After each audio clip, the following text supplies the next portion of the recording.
Welcome everyone. क्या हालचाल आप सभी लोगों के। तो अब लेके आए हैं थर्मोडायनामिक्स का अपना सेकंड यूनिट। काफी ज्यादा इसकी डिमांड आ रही थी, तो जैसे कि मैंने बताया था कि असाइनमेंट्स एंड ऑल का टाइम चल ही रहा है, तो सबके चल रहे हैं, मेरे भी चल रहे हैं, तो टाइम काफी ज्यादा कम मिल रहा है। तो आज यहाँ जरा छुट्टी थी, तो मेरी कोशिश रहेगी कि मैं इसको रिकॉर्ड करूँ। तो इसी वजह से मैंने इस लेक्चर को आपके लिए रिकॉर्ड करा कि ताकि आज टाइम है तो इसको रिकॉर्ड कर लेता हूँ। काफी बड़ा ये वाला यूनिट रहेगा आपका, जो है सेकंड यूनिट है आपका, आई थिंक। हाँ, सेकंड यूनिट है, काफी ज्यादा बड़ा है। थर्मोडायनेमिक्स से पता ही है, स्टार्टिंग थोड़ी हल्की हल्की होगी, फिर बाद में कुछ बढ़िया टॉपिक्स भी होंगे। तो ये लंबा जाने वाला है, ये 1 घंटे में बात नहीं बनेगी, शायद 2 में भी ना बने, क्योंकि बड़ा यूनिट है भाई, पढ़ना लिखना ज्यादा ही है इसका। तो काफी इसमें जो है डिटेल्स में पढ़ना पड़ेगा। बाकी क्वेश्चंस वाली वीडियो में क्वेश्चंस भी काफी ज्यादा हम देखेंगे, बट ये है कि इससे आपको काफी ज्यादा क्लैरिटी मिल जाएगी। जितना ज्यादा समझा सकता था उतना ज्यादा समझाए, तो दोस्तों के साथ शेयर करते रहिएगा, अपने दोस्तों के साथ, मतलब शेयर वाला पार्ट रुकना नहीं चाहिए।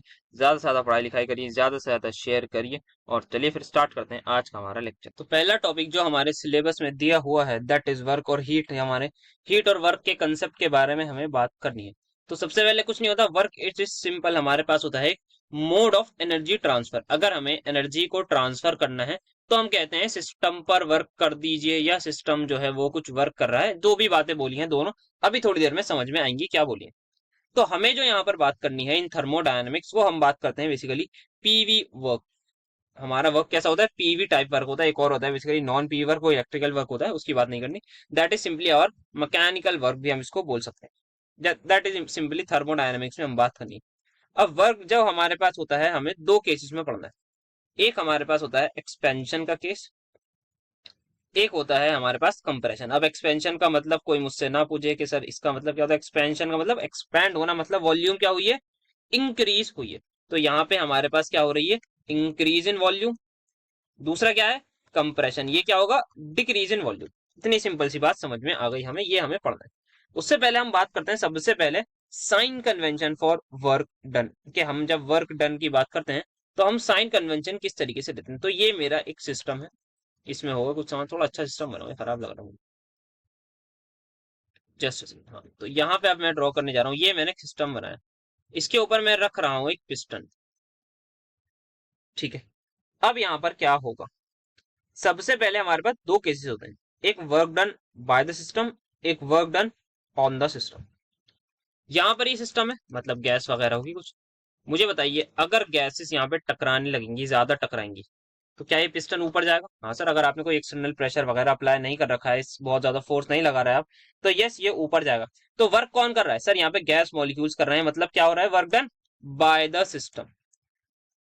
और work done by the system में अब एक और चीज, अगर कोई भी चीज वर्क करेगी, जैसे मैं हूं, मैंने खाना वगैरह खाया होगा, खाना वगैरह खाने के बाद फिर मैं कुछ काम करने लग गया, मैं वीडियो रिकॉर्ड करने लग गया, या फिर मैं कुछ बाहर से सामान ले आया, तो वो जो मैंने वर्क करा है वो किस वजह से करा है। क्या मैंने खाना खाया था, उससे जो एनर्जी मिली है, क्या मैं at the verge of my energy कर रहा हूँ मैं काम। क्योंकि अगर मेरे अंदर एनर्जी ही नहीं है, मेरे अंदर की जो एनर्जी है जिसको मैं इंटरनल एनर्जी बोल रहा हूँ, अगर वो नहीं होगी मेरे पास, तो मैं कैसे वर्क कर पाऊंगा। कॉमन सेंस की बात। एक इंसान है भाई, वो 4-5 दिन से भूखा है, उसको एक सामान उठाने के लिए बोल दिया, क्या वो उठा पाएगा, नो सर, उसमें बिल्कुल एनर्जी ही नहीं बचेगी, वो कुछ कर ही नहीं पाएगा। सिमिलरली हमारे पास क्या होता है, यहाँ पर भी जो सिस्टम है उसकी आपको एक टर्म पता होगी, इंटरनल एनर्जी। आप 11th में थर्मोडायनेमिक्स में पढ़ के आए हो, अभी हम इसको अभी भी पढ़ेंगे, बट आपको इतना पता है यू नाम होता है एक इंटरनल एनर्जी का। तो मुझे बताइए, अगर कोई चीज वर्क कर रही है तो इंटरनल एनर्जी मेरी डिक्रीज होगी या इंक्रीज। सर अगर कोई काम कर रहा है तो एनर्जी डिक्रीज होगी, तो इंटरनल एनर्जी आपकी डिक्रीज होगी, और work done by the system को हम लेते हैं बाय साइन कन्वेंशन नेगेटिव। तो इंटरनल एनर्जी अगर मेरी डिक्रीज हो रही है, ध्यान से चीज सुनिएगा, इसका मतलब क्या है, सर इसका मतलब फाइनल एनर्जी कम हो गई, इनिशियल एनर्जी ज्यादा हो गई, तो चेंज क्या आएगा, नेगेटिव केस। तो इस बात को भी हम आगे देखेंगे। दूसरा हमारे पास क्या है केस, कि हमारे ऊपर वर्क हो रहा है, हम बाहर से जो है वो पी एक्सटर्नल अप्लाई किया जा रहा है, उससे क्या होगा, सिस्टम कंप्रेस होगा। मुझे बताइए, जैसे ही गैस मॉलिक्यूल्स पास पास होंगे, क्या उनमें रिपल्जन टाइप ऑफ समझ सकते हैं आप ज्यादा होगी, उनमें जो जगह है वो उसमें लड़ाई होने लगेगी, उनकी एनर्जी बहुत ज्यादा नहीं बढ़ जाएगी, कि जैसे ही आपने फोर्स हटाएंगे वैसे ही वो ऊपर की तरफ धक्के मारेंगे। जैसे ही आपने अभी पी एक्सटर्नल लगा रखा है, आप क्या कर रहे हैं, सिस्टम को दबा रहे हैं, तो आप क्या कर रहे हैं, work done on the system कर रहे हैं। ठीक है, अगर आप work done on the system कर रहे हैं तो गैस मॉलिक्यूल ये पास पास हो जाएंगे, पास पास हो जाएंगे। एक टाइम मान लीजिए आप रुक गए, जैसे ही आप रुक गए और आपने अपना एक्सटर्नल फोर्स हटाया, क्या ये गैस मॉलिक्यूल दोबारा की तरफ नहीं भागेंगे, हाँ सर। तो अगर ये दोबारा भागेंगे तो क्या मतलब, इनकी एनर्जी क्या हुई, बढ़ जाएगी, यस। तो यहाँ पर जो है work done on the system is taken to be as positive, और इस केस में हमारी इंटरनल एनर्जी क्या होती है, इंक्रीज होती है। तो अब यहाँ पर देख लेते हैं, जैसे कि हमने देखा यहाँ पर क्या हो रहा है, क्या गैस मॉलिक्यूल्स क्या कर रहे हैं, यहाँ पे फोर्स लगा रहे हैं ऊपर। तो मतलब मुझे बताइए फाइनल वॉल्यूम क्या होगी, बढ़ेगी। तो ये आपका केस आ गया आपका एक्सपेंशन का। और यहाँ पर आप देख सकते हैं पी एक्सटर्नल लगा रहे हैं, मतलब ऑब्वियसली जो है ये नीचे आ जाएगा, पिस्टन कुछ यहाँ पर आ जाएगा एट अ पर्टिकुलर पॉइंट। तो ये क्या हो गया हमारा कंप्रेशन। क्या ये बात आप सभी को अच्छे तरीके से समझ में आई या नहीं? यस सर, बिल्कुल आ गई। कोई बहुत ही ज्यादा आसान सी चीज थी ये, तो आ गई हमें समझ। तो एक्सपेंशन आ गया, कंप्रेशन भी समझ में आ गया। अब आइए हम सभी ने जो वर्क डन का फॉर्मूला पढ़ा है वो पढ़ा है F external dot D x, लिखना चाहे डी एक्स लिख दीजिए। कहाँ पे पढ़ा है सर? ये पढ़ा है हमने, आप डीडब्ल्यू कर दीजिए, इसको हमने पढ़ा है उसमें, दैट इज अपने फिजिक्स में, बिल्कुल पढ़ा हो। यहाँ पे साइन कन्वेंशन से हम लगाते हैं नेगेटिव। अभी आपको पता लगेगा ऐसा क्यों होता है, क्योंकि इसी से हमें बहुत कुछ मिलता है। क्या मैं फोर्स को प्रेशर इनटू एरिया लिख सकता हूँ? हाँ सर, बिल्कुल लिख सकते हैं। तो आप लिखिए इसको P external dot area dot dx, आपका आ गया डीडब्ल्यू। और एरिया इंटू डीएक्स को मैं लिख सकता हूँ volume, that is small change in volume dot dV. और जैसे ही आप इसको इंटीग्रेट कर देंगे तो आपको मिल जाएगा आपका वर्क। तो अगर आपका जो है वो, तो वर्क डन आपका आ जाएगा minus of P external dot DV का इंटीग्रेशन। अब डिपेंड करता है आपका प्रेशर वेरिएबल है कांस्टेंट है, उससे आप इंटीग्रेट करके अकॉर्डिंगली आंसर निकाल लेंगे। तो ये हमारा क्या आ गया, वर्क डन का फॉर्मूला आ गया। अब यहीं पर देखिए एक चीज, डीवी आपको पता है डेल्टा वी भी लिख सकते हैं वैसे हम चाहें तो उसको, तो मैं इसको लिखूं अगर इन टर्म्स ऑफ डेल्टा, तो फिर यहाँ पे हम डायरेक्टली लिख सकते हैं P external dot delta we. अब यहाँ पर आप मुझे बताइए, एक केस एक्सपेंशन का ले रहा हूँ, एक केस कंप्रेशन का ले रहा हूँ। एक्सपेंशन में मुझे बताइए फाइनल वॉल्यूम क्या होगी, ज्यादा। अगर फाइनल वॉल्यूम ज्यादा हुई तो डेल्टा वी क्या होता है, V final minus V initial. तो वी फाइनल ज्यादा मतलब क्या आएगा, डेल्टा वी सर पॉजिटिव आएगा। और इस केस में delta we sir obviously negative आएगा। करके आप देख लीजिएगा इसमें क्या है, कंप्रेशन में क्या होगा, वी फाइनल जो है वो कम होगी, वी इनिशियल ज्यादा होगी। इस केस में क्या होगा, वी फाइनल ज्यादा होगी और वी इनिशियल कम होगी। और डेल्टा वी क्या होता है, V final minus V initial के इक्वल होता है। ये हमारा पॉजिटिव आएगा इस केस में, ये हमारा नेगेटिव आएगा। तो अगर डेल्टा वी पॉजिटिव, मैं यहाँ पर पॉजिटिव चीज रखूं, तो वर्क डन क्या आ रहा है, नेगेटिव। तो इन case of expansion work done हमारा फॉर्मूले से क्या आएगा, नेगेटिव। क्या यहाँ पर भी नेगेटिव लिया है? हाँ बिल्कुल सही। तो इसमें हमें कुछ करने की जरूरत ही नहीं पड़ेगी। ये जो हमने बाहर जो साइन माइनस लगा दिया है, इसी से हमारा आंसर अकॉर्डिंगली आ जाएगा। हमें पता लग जाएगा एक्सप्रेशन हुई है, सॉरी एक्सपेंशन हुई है या कंप्रेशन हुई है। सेम केस हम यहाँ पर कर सकते हैं, वर्क डन यहाँ पर नेगेटिव और यहाँ पर I think delta we negative, तो वर्क डन क्या आएगा, पॉजिटिव। तो ये किसका केस आ गया, आपका कंप्रेशन का केस आ गया है यहाँ पर। ठीक है, तो अब यहाँ पर थोड़ी सी और इसकी बात करते हैं वर्क डन पे आगे चर्चा बढ़ाते हुए। D W is equal to minus of P external dot dV हमने देख लिया। अब यहाँ पे जो है हमें दो तीन तरीके से पढ़ने हैं। एक केस होगा हमारे पास पी एक्सटर्नल कांस्टेंट होगा, एक केस होगा पी एक्सटर्नल जो है वो हमारा वेरिएबल होगा। पी एक्सटर्नल कांस्टेंट का मतलब क्या है, हमारा एक्सटर्नल प्रेशर याद रखिएगा हमेशा कांस्टेंट होता है उस प्रोसेसेस में हमारे जो होते हैं वो इरिवर्सिबल प्रोसेस। क्या होते हैं वो, इरिवर्सिबल प्रोसेस। और पी एक्सटर्नल हमारा वेरिएबल होता है नॉट इक्वल टू जीरो, किसमें, that is in case of reversible process. पता नहीं मुझे याद आ रहा है यानी हमने इसको फर्स्ट यूनिट में बात करी है या नहीं करी है, बट स्टिल देख लेंगे। अगर करी होगी तो ठीक है, अदरवाइज विल डू इट, क्या होते हैं थोड़ा डिटेल में। और एक केस पी एक्सटर्नल जीरो। तो जब हमारे पास एक्सटर्नल प्रेशर कांस्टेंट है तो डी डब्ल्यू को क्या मैं माइनस पी एक्सटर्नल को सिंपल बाहर लिख सकता हूँ, हाँ सर लिख सकते हैं, ये डीवी। और अगर आपको लिमिट लगानी है तो आप वी वन से वी टू लगा दीजिए, सिंपल इंटीग्रेट कर दीजिए, माइनस पी एक्सटर्नल आपका आ जाएगा V two minus V. Clear है। अगर यहाँ पे पी एक्सटर्नल जीरो तो वर्क डन क्या आएगा सर, ऑब्वियसली अगर पी एक्सटर्नल जीरो है तो वर्क जीरो होगा। इसको हम बोलते हैं फ्री एक्सपेंशन। क्या बोलते हैं, फ्री एक्सपेंशन और एक्सपेंशन इन वैक्यूम, और एक्सपेंशन इन वैक्यूम। ठीक है, ठीक है सर। अब बात आएगी इसकी सर रिवर्सिबल प्रोसेस की। तो इस केस में याद रखिएगा डी, ये जो है हमारे पास अप्रोक्सीमेटली इक्वल हो जाता है पी इंटरनल ऑफ गैस के इंटू डीवी। और पी इंटरनल जो होता है वो कुछ नहीं होता, प्रेशर ऑफ गैस होता है। फिर हम अकॉर्डिंगली इसको देखते हैं किस तरीके से हमें चीजों को आगे करना है। So I think let's our talk for irreversible process. तो ऐसा प्रोसेस होता है, इसको मैं सिंपल समझाऊं, जो बहुत तेजी से होता है। It takes place extremely fast. Irreversible का मतलब से क्या, नाम से क्या पता लग रहा है सर, मतलब वो रिवर्सिबल नहीं हो सकता। हाँ बिल्कुल सही बोला। मतलब क्या है, ये आपका पिस्टन था, मान लीजिए एक सेकंड पहले आप आए, आपने पकड़ा, धड़ाम दिनी से इसको एकदम दबा दिया और इसको एकदम कंप्रेस कर दिया। अचानक से आपने ये काम करा है, बहुत तेजी से करा है, और अब आप इसको जो है वो वापस लाना बहुत मुश्किल होगा। आप यहाँ पे आराम से फोर्स लगा के बैठो। अब यहाँ पे बात करूं मैं अगर रिवर्सिबल प्रोसेस के बारे में। अच्छा, यहाँ पर क्या होता है, एक्सटर्नल प्रेशर हमारा जो है वो कांस्टेंट होता है, अब यहाँ पर मैं बात करूँ उसकी, तो यहाँ पर क्या होता है, जैसे आपके पास ये पिस्टन है, इस पिस्टन पे आप क्या कर रहे हैं, नीचे अंदर गैस है। अब आप जो है यहाँ पे प्रेशर लगा रहे हैं, आप प्रेशर तो लगा रहे हैं, पर कैसे लगा रहे हैं आप? आपने पहले एक रेत का दाना रखा, फिर दो रेत के दाने, फिर तीन रेत के दाने। मुझे बताइए, आप प्रेशर तो लगा रहे हैं, आप प्रेशर तो अप्लाई कर रहे हैं। बट अगर आप प्रेशर अप्लाई कर रहे हैं, उसमें मुझे बताइए कितना प्रेशर अप्लाई कर रहे हैं? बहुत हल्के हल्के ऐसे कर रहे हैं आप। पहले 0.001, फिर 0.0011 एटीएम, फिर 0.00, मतलब मैं एक बता रहा हूँ आइडिया के लिए, इतना हल्का हल्का तरीके से आप प्रेशर बढ़ा रहे हैं। तो ये इसमें क्या चेंज नजर आएगा? खास नो सर। तो यहाँ पर क्या होता है, लगभग जो गैस का प्रेशर है, जो जिसको हम इंटरनल प्रेशर बोलते हैं, वो अप्रोक्सीमेटली इक्वल होता है पी एक्सटर्नल। वेराज यहाँ पर क्या हुआ, आप अचानक से आए आप, बट यहाँ पे ये ध्यान रखिएगा, ये क्या है, वेरी कर रहा है, कांस्टेंट नहीं है, हल्का हल्का चेंज हुए जा रहा है। पहले 1.1 एटीएम था तो 1.111 एटीएम हो गया, फिर कुछ हो गया, बट यहाँ पे क्या है, आप आए अचानक से, आपने 5 एटीएम का प्रेशर मारा और उसको अंदर दबा दिया। ये होता है यहाँ पर। तो इसमें क्या है, पी एक्सटर्नल जो है वो कांस्टेंट है। तो ये चीज बस को समझिए, बहुत ज्यादा इसमें डिटेल में बात नहीं करेंगे। तो यहाँ पर हमने किस चीज का डिस्कशन करा है, अभी तक हमने वर्क का डिस्कशन कर लिया है। Now let's have a look on heat. तो हीट हमारे पास क्या होता है, ये भी एक साधन है। किसका साधन है सर? ये क्या गाड़ी है? नहीं नहीं बेटा, ये mode of transfer of energy ही है, सिंपल। एनर्जी का ट्रांसफर हम देखते हैं हीट के थ्रू। जैसे यहाँ पर हम देख सकते हैं, एक सिस्टम है, उसमें कुछ उसका कुछ टेम्परेचर है T1, बाहर कुछ टेम्परेचर है T2। अगर T1 ज्यादा है T2 से, तो हमारी हीट फ्लो होगी सिस्टम से बाहर सराउंडिंग की तरफ। सिस्टम सराउंडिंग हमने पढ़ रखा है अपने किसमें, पहले वीडियो में पढ़ा है ना, पढ़ा होगा मेरे हिसाब से। हाँ, ये चीजें तो पढ़ी थी हमने, आइसोलेटेड ओपन सिस्टम पढ़ा था ना। हाँ ठीक है। तो ये हमने अपने फर्स्ट वाले जो बेसिक वाला यूनिट है, जो बहुत छोटे वीडियो है, उसमें हमने ये पढ़ रखा है। तो क्या होगा, हीट फ्लो का ये हो गया हमारे पास, ठीक है। अब हीट की क्या बात करें, चलो साइन कन्वेंशन की इसकी भी बात कर लेते हैं। तो यहाँ पर ये देखें, ये आई मेरी सिस्टम में बनाऊं, थोड़ा प्यारा सा बनाऊं, ये खराबी से बनता है मुझसे हमेशा, पहली बार। ये मैंने सिस्टम बना लिया। अब इस सिस्टम में क्या है, इस सिस्टम के पास क्या होगा सर, ये जो सिस्टम है हमारे पास, इसके पास मतलब क्या ही होगा, अगर ये सिस्टम हीट दे रहा है, मतलब क्या कर रहा है सर, ये मतलब जो है वो हीट लॉस कर रहा है। तो अगर हीट लॉस होगा तो क्यू का साइन हमारा आएगा नेगेटिव। अच्छा, इसको क्यू से लिखते हैं, हमें पता होना चाहिए। तो हीट लॉस आएगी तो हमारे पास क्यू आएगा। और एक और चीज, कि अगर कोई अपनी हीट दे रहा है, तो क्या होगा, उसकी इंटरनल एनर्जी बढ़ेगी या घटेगी? सर सिस्टम अगर अपनी हीट दे रहा है, तो इसका मतलब कहीं ना कहीं वो काइनेटिक एनर्जी ऑफ मॉलिक्यूल्स कम करेगा। काइनेटिक एनर्जी अगर कम होगी तो कहीं ना कहीं मूवमेंट कम होगी।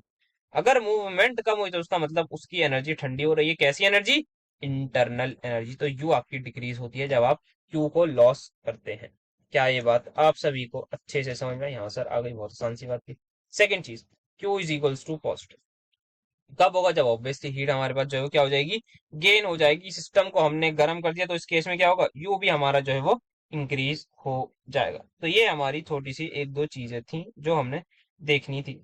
अब यहीं से हमारे पास आ जाता है अपना फर्स्ट लॉ ऑफ थर्मोडायनामिक्स। उससे पहले थोड़ा सा देख लेते हैं इंटरनल एनर्जी क्या होती है। अगर मैं इसको बताऊं तो सिंपल है, ये हमारे पास sum of all the energy of gaseous system, जितनी भी एनर्जीज हैं उस गैशियस सिस्टम में, उसका सम। सर मतलब थोड़ा समझ नहीं आया, कुछ नहीं, देखो बेटा, U is equals to kinetic energy plus potential energy होती है, सिंपल। सर काइनेटिक एनर्जी तो हम बता सकते हैं मूवमेंट ऑफ मॉलिक्यूल से, सर ये पोटेंशियल एनर्जी कैसे बताएं? तो अगर आपको पता होगा, क्या पता होगा, कि हमारे पास जो है गैस मॉलिक्यूल्स में क्या होता है, इंटरैक्शन भी होता है, रिपल्जन और अट्रैक्शन भी होते हैं। तो ड्यू टू दैट जो एनर्जी आती है, that is our potential energy. तो ये किसकी वजह से हुई? Interaction between gas molecule. But sir एक बच्चा मुझसे बोल रहा है कि सर यहाँ जो अगर हम बात करें आपकी ना, आइडियल गैस के केस में इंटरैक्शन नहीं होती। मैंने कहा बिल्कुल सही बोला बेटा आपने। तो इसका मतलब सर आइडियल गैस के केस में क्या हम पोटेंशियल एनर्जी को जीरो लेंगे? बिल्कुल सही आपने बोला। तो यू इज इक्वल टू के ई, दैट इज सिंपल आपका 3/2 RT। आप बोल सकते हैं कि इन केस ऑफ आइडियल गैस, आपकी जो इंटरनल एनर्जी है, that is only the function of temperature. सिर्फ और सिर्फ किस पर डिपेंड करती है? टेम्परेचर पर। बट अगर हम बात करें, ये मैं लिख दूं यहाँ पर आइडियल गैस के लिए, और जहां बातचीत पहुंच जाए रियल गैस के पास, तो रियल गैस के केस में हमारी पोटेंशियल एनर्जी जीरो नहीं होती। तो यू जो है वो हमारा फंक्शन ऑफ टेम्परेचर और वॉल्यूम होती है, मतलब it depends on temperature as well as volume. तो जैसे ही यहाँ पर आप देख पा रहे होंगे, दो वेरिएबल्स पर डिपेंडेंस आ गई। हमने पढ़ी है यूलर्स थ्योरम एंड ऑल सारी चीजें हम पढ़ के आए हैं किस तरीके से। अब हमें चीजों को करना होगा। देखते हैं अपनी पहली इक्वेशन स्टार्ट करते हुए। यहाँ पर जैसे यू जो है वो किसका फंक्शन है, किसका फंक्शन है, टेम्परेचर और वॉल्यूम। मतलब टेम्परेचर पर भी डिपेंड कर रहा है, वॉल्यूम पर भी। इसकी कंडीशन भी हमने देख लिया। तो हम कैसे लिख सकते हैं सर, आप लिखेंगे d U is equals to, यहाँ पर पार्शियल डेरिवेटिव किसी भी एक के रिस्पेक्ट में ले लीजिए, दूसरे को कांस्टेंट रखते हुए, इनटू dt जो डिनोमिनेटर में उससे मल्टीप्लाई। देन सिमिलरली आप यहाँ पर भी एक काम करेंगे, del U by del V at constant T into क्या कर देंगे आप, dv से मल्टीप्लाई कर देंगे। तो यहाँ पर ये क्या आ गया हमारे पास, ये हमारा जो है वो एक्सप्रेशन आ गई जो बहुत ज्यादा काम का है, जो आगे बहुत ज्यादा यूज होने वाला है इन क्वेश्चंस में भी। तो इस चीज को याद रखिएगा कि हम यू को कभी भी, जहां पर भी कुछ ऐसा लग जाए ना क्वेश्चन में, आपको दिख जाए d U by del U by del T कुछ आ जाए, तो कहीं ना कहीं आपका ये एक्सप्रेशन यूज हो सकता है। इससे आपको वैल्यूज पुट करनी पड़ जाएंगी कभी भी। तो इस चीज का ध्यान रखते हुए सवालों को आगे जब हम देखेंगे अपनी पीवाईक्यू वाली वीडियो में, उसमें देखेंगे। फिलहाल चलते हैं अपने फर्स्ट लॉ ऑफ थर्मोडायनेमिक्स में।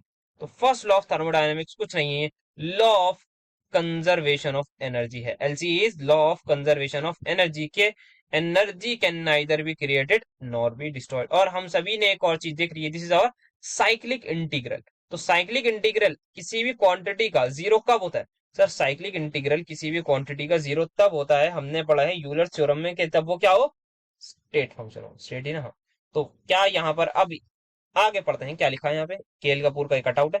All experiences have shown if a system is subject to any cyclic transformation sum of heat and work involve is zero. आपने कोई काम करा, नॉट इन द सेंस काम, बस कि आपने कुछ भी साइक्लिक ट्रांसफॉर्मेशन करा, ए से शुरू करके ए पॉइंट पर ही आप घूम के वापस आ गए, उसमें आपकी कुछ हीट लॉस हुई, गेन हुई, कुछ भी हो सकता है, उसमें आपने कुछ वर्क डन करा, या हो सकता है कुछ लॉस करना पड़ा हो।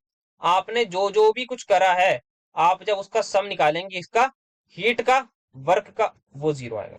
यहाँ पे आप इस तरीके से लिख सकते हैं। तो cyclic integral of this quantity is zero, ये ही आपका मैथमेटिकल एक्सप्रेशन बन जाता है। तो यहाँ पर आप ये चीज देख सकते हैं कि Q plus W is equals to zero और Q is equals to minus W हम बोल सकते हैं। सिंपल यहाँ पे चीज लिखिए, अगर Q पॉजिटिव हुआ तो डब्ल्यू नेगेटिव, और Q नेगेटिव हुआ तो डब्ल्यू पॉजिटिव। और यही चीज हमारी जो है जो जीरो के इक्वल आती है, that is our internal energy. तो यही क्या है, डेल्टा यू हमारे पास जो है वो इक्वल होता है Q प्लस डब्ल्यू के। This is our first law of thermodynamics. तो delta U is equal to Q plus W. अगर साइक्लिक इंटीग्रल हमने लिया किसका, डेल्टा यू का, तो वो क्या जीरो आएगा या नहीं, बोलिए यस नो। यस सर, ये हमारा जो है वो क्या होता है, स्टेट फंक्शन होता है। तो दैट्स वाई इसका साइक्लिक इंटीग्रल तो हम लेंगे तो वो जीरो ही आने वाला है। समझ आया, बोलिए यस नो। यस सर, बिल्कुल अच्छे से समझ आ गया। नेक्स्ट यहाँ पर हम देख सकते हैं कि अगर कोई आइसोलेटेड सिस्टम है, अगर दोनों वैल्यूज किसकी Q और W की जीरो है, तो कोई भी इंटरेक्शन नहीं हो रहा किसका, सिस्टम का सराउंडिंग के साथ, तो it follows that the value of delta U must be zero for such a process. तो कहने का मतलब ये है कि अगर बाहर से कोई सिस्टम और सराउंडिंग के बीच में छेड़छाड़ नहीं हो रही, तो जैसा मैं हूं, मतलब मैंने कुछ खाना नहीं खाया, मैं चुपचाप बैठा हूं, मैं कुछ नहीं कर रहा, मतलब मान लीजिए मेरी एक तरफ के लिए बॉडी जो है वो एकदम स्ट्रेचू हुई है, मेटाबॉलिज्म वगैरह कुछ काम वाम नहीं कर रहा, कोई एनर्जी वगैरह बन रही, जैसा हूं वैसा रहूंगा। तो क्या ना मैंने कुछ खाया ना कुछ मैंने जो है वो काम वाम करा, तो इसका मतलब सब कुछ जो है वो कांस्टेंट है, तो मेरी एनर्जी कांस्टेंट रहेगी। हाँ, वही ये बोल रहे हैं कि डेल्टा यू मतलब क्या है, चेंज इन इंटरनल एनर्जी। मतलब जितनी एनर्जी पहले थी उतनी ही बाद में है, इसका मतलब हुआ कि हमारे पास कोई एनर्जी में चेंज नहीं आया। सो वी कैन कंक्लूड क्या, कि value of energy function of an isolated system is constant. अगर कोई आइसोलेटेड सिस्टम है, ना हीट आ पा रही, ना हीट जा पा रही, ना वर्क हो पा रहा, ना वर्क कुछ हो पा रहा, और अगर हो भी रहा है तो नेट चेंज आपका जीरो आ रहा है, तो एट दैट पर्टिकुलर टाइम आप बोलेंगे उस सिस्टम की एनर्जी कांस्टेंट है, उस सिस्टम की एनर्जी में कोई भी चेंज नहीं आ रहा है, चेंज जो है वो जीरो है। यही स्टेटमेंट होती है फर्स्ट लॉ की। And law of conservation of energy भी हम बोलते हैं, no matter what changes of state may occur in an isolated system, the value of energy function is always a constant। तो ये हमारा हो गया क्या, फर्स्ट लॉ ऑफ थर्मोडायनेमिक्स। तो फर्स्ट लॉ ऑफ थर्मोडायनेमिक्स के बाद अब हम बढ़ते हैं अपनी नेक्स्ट चीज की तरफ, that is our enthalpy. So enthalpy के बारे में क्या बात की जा सकती है, तो एक चीज इक्वेशन याद रखिएगा एंथैल्पी की, हमेशा H is equals to U plus PV के इक्वल होती है। H is equals to U plus PV आपको हमेशा देखने को मिलेगा। क्या है ये, enthalpy is equals to U plus PV आपको देखने को मिलेगा। अगर आपको एंथैल्पी की वैल्यू निकालनी है तो इंटरनल एनर्जी जो है प्लस प्रेशर इनटू वर्क, वो वर्क कह रहा हूँ, दैट इज क्या होती है, वॉल्यूम से आपको मल्टीप्लाई करना है, ये आपकी एंथैल्पी होगा। और ये होती क्या है, इसका आगे यहाँ पे लिखा हुआ है कि ये हमारा किसका फंक्शन होती है, ये हमारा फंक्शन होती है टेम्परेचर एंड प्रेशर का। बेसिकली ये क्या होती है, ये होती है हीट चेंज। वैसे मैं आगे बता देता हूँ। एट कांस्टेंट प्रेशर, कोई सिस्टम है उसमें कितनी हीट चेंज हुई, यदि आपने एक्सटर्नल प्रेशर जो था वो कांस्टेंट रखा था, उस केस में जो भी आएगी हीट की वैल्यू उसको आप बोलते हैं Qp, that is equal to delta H के इक्वल। ये इसका मतलब होता है कि heat change at constant pressure हमारे पास होती है क्या, डेल्टा एच। तो ये हमारी क्या हो गई, एंथैल्पी की बात हो गई। क्या एंथैल्पी में और करना चाहिए, let me just have a look. तो बेसिकली अभी कोई ऐसा जो मुझे नहीं लग रहा नीड है, क्योंकि अभी छोटा छोटा सा टॉपिक चल रहा है तो उसमें इतना डिटेल में नहीं आएंगे। जो भी है वो अभी जो असली टॉपिक शुरू होगा वो हीट कैपेसिटी से शुरू होगा, वहां से आपका जो है वो मैथमेटिकल चीजें आनी शुरू होगी, जिससे आपको हो भी सकता है, डर भी लग सकता है, नहीं भी लग सकता है, डिपेंड करता है वो जो भी होगा उस पर। तो यहाँ पर अब करते हैं हम relation between U and H. तो H is equals to U plus PV मैंने बोला है। अगर मैं डेरिवेटिव ले लूँ उसका, तो delta H is equals to delta U plus, ये आ जाएगा या नहीं, हाँ सर आ जाएगा। तो अब यहाँ पर क्या होता है, हमारे पास दो केसेस होते हैं। एक होगा सिंपल एक्सपेंशन कंप्रेशन, और दूसरा होता है क्या, केमिकल रिएक्शन। तो केमिकल रिएक्शन में क्या होता है हमारे पास, एक्सपेंशन या कंप्रेशन के केस में, अगर मैं स्पेसिफिकली फिलहाल बात करूं आइडियल गैस की, तो हम delta H is equal to delta U, PV को क्या मैं लिख सकता हूँ, एनआरटी, यहां से लिख सकते हैं आप एनआरटी, और दैट इज इक्वल टू, इस फॉर्मूले को ध्यान रखिएगा, ये फॉर्मूला हमारे लिए सबके लिए, अभी तक का जो फॉर्मूला है बेसिकली हर जगह यूज होगा आपका रियल गैस में भी। डेल्टा पीवी का मतलब क्या है आपको, अगर मैं इसको थोड़ा सा लिखूं ना, तो उसका मतलब है P two V two minus P one V one, किसका, डेल्टा पीवी का। ठीक है। अब हम अपने पर आते हैं, तो डेल्टा यू प्लस यहाँ पे आएगा एन आर डेल्टा टी। अब ये बात आ गई थोड़ी सी आइडियल गैस के केस में, एन आर डेल्टा टी, यहाँ पे मैं आइडियल लिख देता हूँ।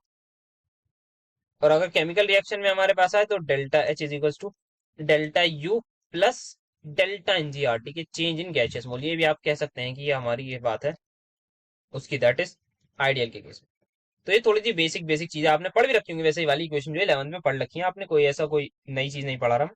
अभी तक जो भी पढ़ा है वो मैक्सिमम चीजें पढ़ी हुई थी, कुछ कुछ बस इक्वेशन वगैरह, जैसे ये वाला रिलेशन था ये थोड़ा सा आपने देखा होगा, तो इसको इन चीजों को याद रखिएगा, ये किसका फंक्शन है टीपी का, वो किसका फंक्शन है टीवी का। और ये हमने सीख रखा है कि कोई भी अगर चीज दो वेरिएबल्स पर डिपेंड कर रही है तो उसको हम किस तरीके से लिखते हैं। तो ये हमारे पास हो गया relation between U and H भी। Now let's talk about heat capacity. अब यहाँ पे थोड़ा सा गेम हमारा बदलेगा, यहाँ पे अब चीजें आने वाली है मैथमेटिकल। अभी तक हम बच्चों वाली चीजें ही देख रहे थे, नॉट बच्चों वाली मतलब जो हमने काफी सारी चीजें कर रखी हैं। तो हीट कैपेसिटी कुछ नहीं है, हीट रिक्वायर्ड, एक सिस्टम है उसमें मैं कितनी हीट दे दूं, क्या हो सर अगर हीट दे देंगे तो क्या हो, to raise the temperature of that system, to raise the temperature of that system by 1 degree Celsius और 1 केल्विन, कुछ भी बोलना चाहे कुछ भी कर लीजिए। मतलब सर आप ये कह रहे हैं आपने कितनी हीट दी, आप उसको डिवाइड कर देंगे डेल्टा टी से, जितना भी चेंज इन टेम्परेचर आया तो आपकी सी निकल जाएगी। बिल्कुल आपने सही बोला। इसकी यूनिट क्या हो जाएगी सर, ये हो जाएगी जूल पर केल्विन। मतलब कुछ नहीं है, इसको मैं समझाऊं, ये मेरे पास सिस्टम है, इसमें कुछ भी गैस वैस है, मैंने इसको हीट करा हीट करा हीट करा, मान लेते हैं मैंने इसको 10 जूल एनर्जी दे दी। अब मैंने देखा पहले जो टेम्परेचर था वो था 5 केल्विन, हाँ सपोज कर रहा हूँ, और अब मैंने देखा 10 केल्विन हो गया।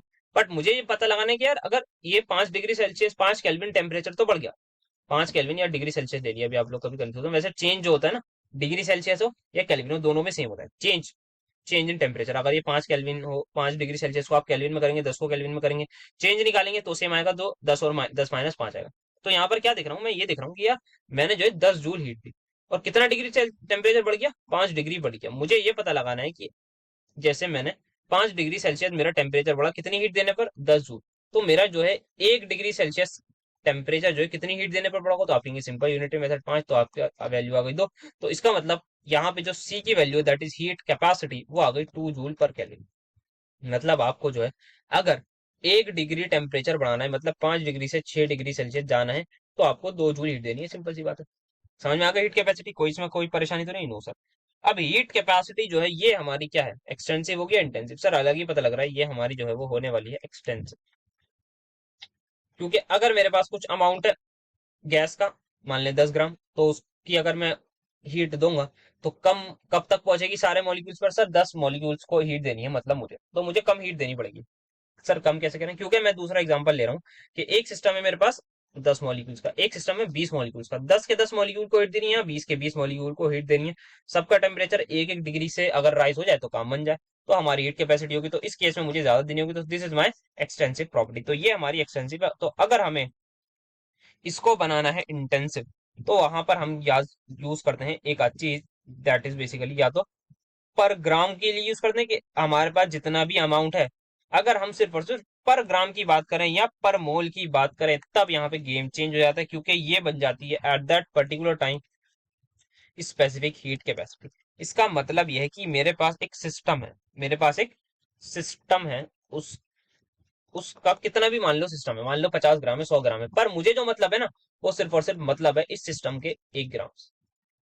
मुझे बताओ कि इस सिस्टम का अगर मैंने 1 ग्राम लिया और मैंने उसको हीट करा, और 1 डिग्री सेल्सियस टेम्परेचर बढ़ने में कितनी हीट लगी, that is my specific heat capacity. मैंने क्या करा, अमाउंट को स्पेसिफाई कर दिया। मुझे 1 ग्राम से मतलब है, आपने 50 ग्राम लिया, अपने पास रखो, मुझे कोई मतलब नहीं। आप कोई क्या, मैं 100 ग्राम की बात करूं, अपने पास रखो, कोई मतलब नहीं भाई, मुझे मतलब है सिर्फ और सिर्फ उस सिस्टम के 1 ग्राम से। तो 1 ग्राम की जहां बात आ गई, जहां पे मैंने अमाउंट को स्पेसिफाई कर दिया, वहीं पर क्या हो गई, हीट कैपेसिटी भी क्या हो गई, स्पेसिफाई हो गई। तो इसलिए क्या बोल दिया उसको, स्पेसिफिक कर दिया।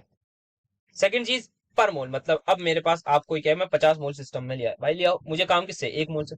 कोई क्या, मैं 100 मोल लिया, ले आओ भाई, मुझे किससे काम है, 1 मोल से काम है। तो एट दैट पर्टिकुलर टाइम हम इसको बोलते हैं मोलर हीट कैपेसिटी।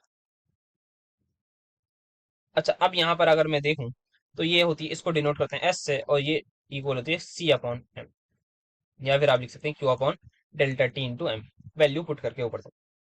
सिमिलरली इसको लिखते हैं हम सी एम से, ये क्या होगी, सी अपॉन एम, और इसको हम लिख सकते हैं क्यू अपॉन डेल्टा टी। मुझे नहीं लगता फॉर्मूले में कोई परेशानी होगी, मतलब ये बेसिक मैथ्स है, बिल्कुल सबको आती होगी।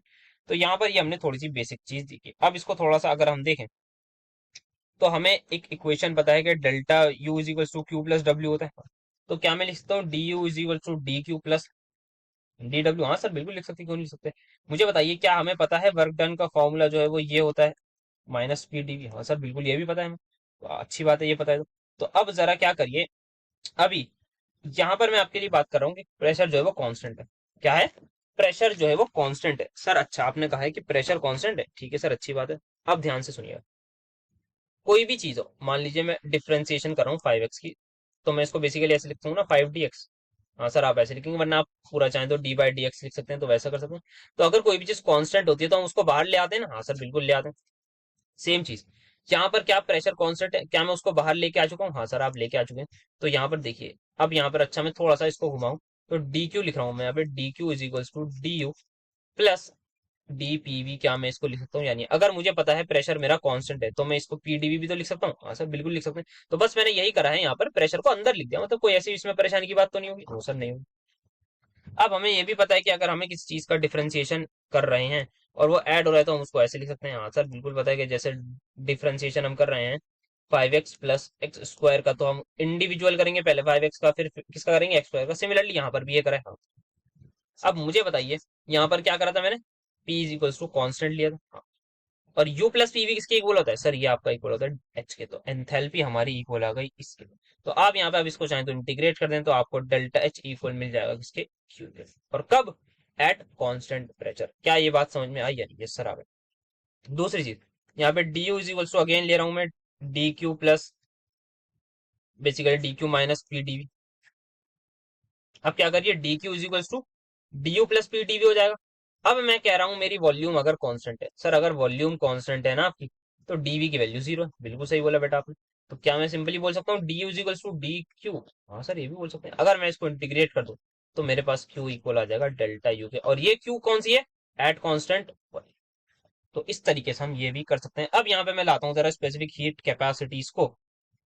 तो स्पेसिफिक हीट कैपेसिटी को मैं थोड़ा सा और स्पेसिफाई करूं, अगर मेरा प्रेशर कांस्टेंट है, अगर मेरा प्रेशर कांस्टेंट है और मुझे डिफाइन करनी है हीट कैपेसिटी, तो मैं उसको बोल रहा था सी। अगर जब मेरी हीट क्यू थी तो मैं सी बोल रहा था, बट अब मेरा जो हीट चेंज है, सर आप सी को लिखते हैं, पहले आप आराम से बोल बात करिए। हाँ सर बिल्कुल बेटा, मैं आराम से बात करूँ। या फिर मैं इसको लिख सकता हूँ D Q by D T. हाँ सर आप बिल्कुल लिख सकते हैं। नाउ अगर मैं बोल रहा हूँ ये मेरी सीपी है, मतलब क्या है, हीट कैपेसिटी कब, जब मेरे जो है वो हीट चेंज हुआ वो कांस्टेंट प्रेशर पर। तो क्या मैं इसको अभी ऐसे लिखूंगा, हाँ। तो क्या मैं इसको ये नहीं लिख सकता D H by D T? Sir आप बिल्कुल इसको ऐसे लिख सकते हैं। तो क्या यहीं से डीएच की वैल्यू ये नहीं आ गई, सीपी डीटी का इंटीग्रेशन, यस सर बिल्कुल आ जाएगी। तो ये हमारे पास एक और चीज आई, किसका रिलेशन विद एंथैल्पी और हीट कैपेसिटीज का। सिमिलरली यहाँ से थोड़ा आगे बढ़िए, हमें पता है सी अपॉन क्यू अपॉन डेल्टा भी होता है, या फिर हम चाहें तो आगे पेज पर देखें तो सी इज इक्वल टू, क्या आप D Q by D T बोल सकते हैं? हाँ सर बिल्कुल बोल सकते हैं। क्या अगर मेरा जो है हीट चेंज कांस्टेंट वॉल्यूम पे हो रहा है तो मैं इसको सी भी बोल दूं? हाँ सर बोल दीजिए। ये क्या है basically, heat capacity eight constant volume, और इसकी हीट चेंज भी क्या होगी फिर कांस्टेंट वॉल्यूम पे, और हमें पता है ये किसके इक्वल होती है, डी के। बिल्कुल आपको सही पता है। तो सीवी डी टी का इंटीग्रेशन आपका किसके इक्वल है, डी के। आई होप आप सभी को ये चीज समझ में आई होगी। अब यहाँ पर हमारे पास दो तीन केस होते हैं। एक केस है कि अगर सीपी कांस्टेंट हुआ तो आप सिंपल ले जाएंगे, सीपी की वैल्यू मान लेते हैं 5 केल्विन पर जूल पर, सॉरी 5 जूल पर केल्विन पर मोल, ऐसी कुछ दे रखी होगी, तो आप सिंपल से कर देंगे। कुछ कुछ केसेस में ऐसा हो सकता है जो सीपी और सीवी है वो आपके वेरिएबल है। वेरिएबल इन द सेंस बहुत सिंपल से आपका ही वेरिए कर रखा होगा, जैसे आपको दे देंगे कि सीपी का लेता हूँ मैं, CP is equal to 5t+4/t, ऐसे ही दे दी मैं, हाइपोथेटिकल वैल्यू ले रहा हूँ। तो आपको कुछ नहीं करना, आपको अगर एंथैल्पी निकालनी है तो आप कहेंगे dH is equal to Cp, Cp है आपका ये, ठीक है। आप कहेंगे कि सर अब इसको आप अंदर मल्टीप्लाई कर दीजिए, 5t dt+4t dt। तो अब आप कहेंगे सर अगर आपको निकालना है पूरा तो आप इंटीग्रेट कर दिया। आपको दो टेम्परेचर दे रखे होंगे कि आपको बताओ at a particular temperature T1 से T2, जैसे हैं T1 से T2 जा रहा होगा, सिमिलरली आपको यहाँ पे भी टेम्परेचर दे रखा होगा कि आप इसको इंटीग्रेट करो और T1 से T2 टेम्परेचर पर ले जाएंगे। तो आप सिंपल सा करेंगे कि भाई यहाँ पर क्या होगा, 5t का क्या हो जाएगा, t² बाय 2, तो 5t² बाय 2 आ जाएगा। फिर आप T2 से T1 की जो भी वैल्यू होगी वो डालेंगे, इसका आ जाएगा एल एन टी। तो एल एन टी में फिर आप ये बेसिकली एल एन T2/T1 हो जाएगा। तो इस तरीके से आप एंथैल्पी को एग्जैक्टली कैलकुलेट कर सकते हैं। देन इसके बाद अगर मैं बात करूं, यहाँ पे रिलेशन से पहले एक पेज ले लूं मैं, हाँ। तो यहाँ पर अगर हम बात करें जैसे सॉलिड और लिक्विड होते हैं, वैसे अब हीट कैपेसिटी की बात नहीं है, थोड़ी अलग बात है। सॉलिड और लिक्विड जो होते हैं उनमें जो है, अगर हम उनमें जो है कोई भी प्रेशर वगैरह अप्लाई करते हैं ना, तो उनमें चेंज इन वॉल्यूम बहुत कम आता है। मुझे बताइए, अगर आपके पास ग्लास में कोई पानी वानी है, क्या आप उसकी वॉल्यूम को उसी अमाउंट में चेंज कर सकते हैं? नो सर, बहुत मुश्किल है। गैस को हम कर सकते हैं क्योंकि वो बहुत ज्यादा, उनके बीच में इंटरमोलिकुलर फोर्सेज ज्यादा होते हैं, तो वो रैंडम मोशन में होती है। तो ऐसे केसेस में आप कभी कभी देखेंगे तो D U is equal to d Q minus PdV होता है, और जब पीडीवी जीरो होगा तो डी यू आपका सिंपल इक्वल हो जाता है डी क्यू के। ये बात को आप ध्यान रखिए। और एक और चीज आप यहाँ पे भी बोल सकते हैं कि हमारे पास क्यूवी भी इक्वल हो जाती है किसके, क्यूपी के। और डी यू डी एच के इक्वल हो जाता है इन केस ऑफ सॉलिड्स वगैरह के केसेस में होता है। और साथ में सीपी और सीवी भी इनकी इक्वल हो जाती है। वैसे ये इतना इंपॉर्टेंट नहीं है, बट ऐसी जस्ट फॉर इन्फॉर्मेशन बता रहा हूँ। फॉर गैसेस के लिए ऐसा नहीं होता, बस इसका ध्यान रखना। For gases the game is not like this. Gases के केस में आपका जो है वो dV equal to not zero, और डीयू भी मैक्सिमम केसेस में डीएच के इक्वल नहीं आती। कुछ स्पेसिफिक केसेस होते हैं जो कम होते हैं, जो डिपेंड करता है अलग अलग रीजन पर, तो उसमें हमारे पास होता है जीरो के इक्वल, बट यहाँ पर नहीं है। तो अब स्टार्ट करेंगे हम थोड़ा सा जो अच्छा टॉपिक आएगा, that is relation between heat capacity. Now अब देखते हैं थोड़ा सा प्यारा सा टॉपिक जो लंबा चलेगा और अच्छा, that is relation between heat capacities. सबसे पहले एक इक्वेशन जो बात कर रखी है, दैट इज,